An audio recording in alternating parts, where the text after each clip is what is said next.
Well, the full weight of Dan Andrews' Twitter army was seen last week when ABC presenter Leigh Sales stepped out for the Premier's press conference, only to be shunned online by his supporters. When the veteran public broadcaster showed up to the Victoria Premier's daily press conference, it was a surprise to most as she is Sydney-based. But much like most of the reporters in attendance who decide to hit the Premier with questions that need to be asked, she copped an online bashing by his I Stand With Dan army.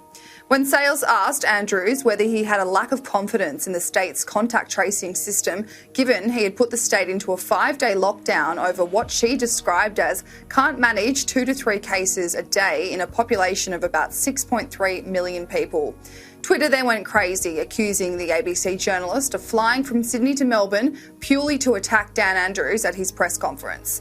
One person wrote, "So you are aware, Miss Sales, thankfully our amazing Premier listens to the science and medicine to keep all Victorians safe during this COVID-19 pandemic."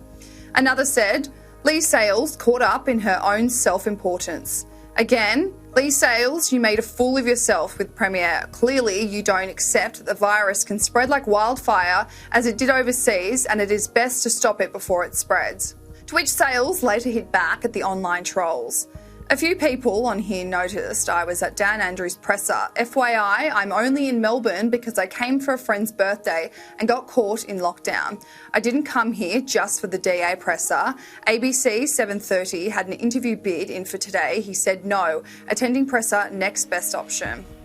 In an environment where most media companies are out for the best scoop, most journalists, regardless of which organisation they work for, have fell victim to this shaming from Dan Andrews' supporters. Victoria political reporter Rachel Baxendale was at the centre of this online abuse, but as a competitor with the ABC, she jumped to the defence of Leigh Sales and wrote, "Host of national broadcaster's flagship current affairs show asks a bunch of entirely reasonable questions at the Premier's press conference when she happens to be stuck in his state amid a statewide lockdown, aka does her job. Twitter goes into a complete meltdown." Channel 9's Chris Ullman did the same. "My good friend Leigh Sales proves yet again that she is one of the best journalists in Australia." And on cue, the ferocious few on Twitter rage on their tiny stage with all the wit of a school bully. #This is not journalism, you tools.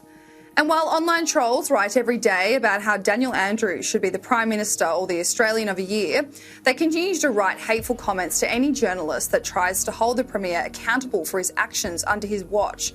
Rachel Baxendale spoke to The Guardian in October about the extent of these messages.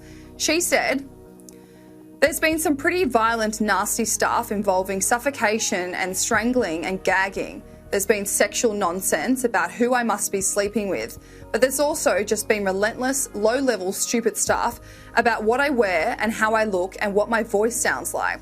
Ironically, a lot of the latter has come from people who describe themselves in their social media profiles as feminists who believe in things like kindness, fairness and equality." The reporter was even blocked on Twitter by Dan Andrews' wife, Catherine.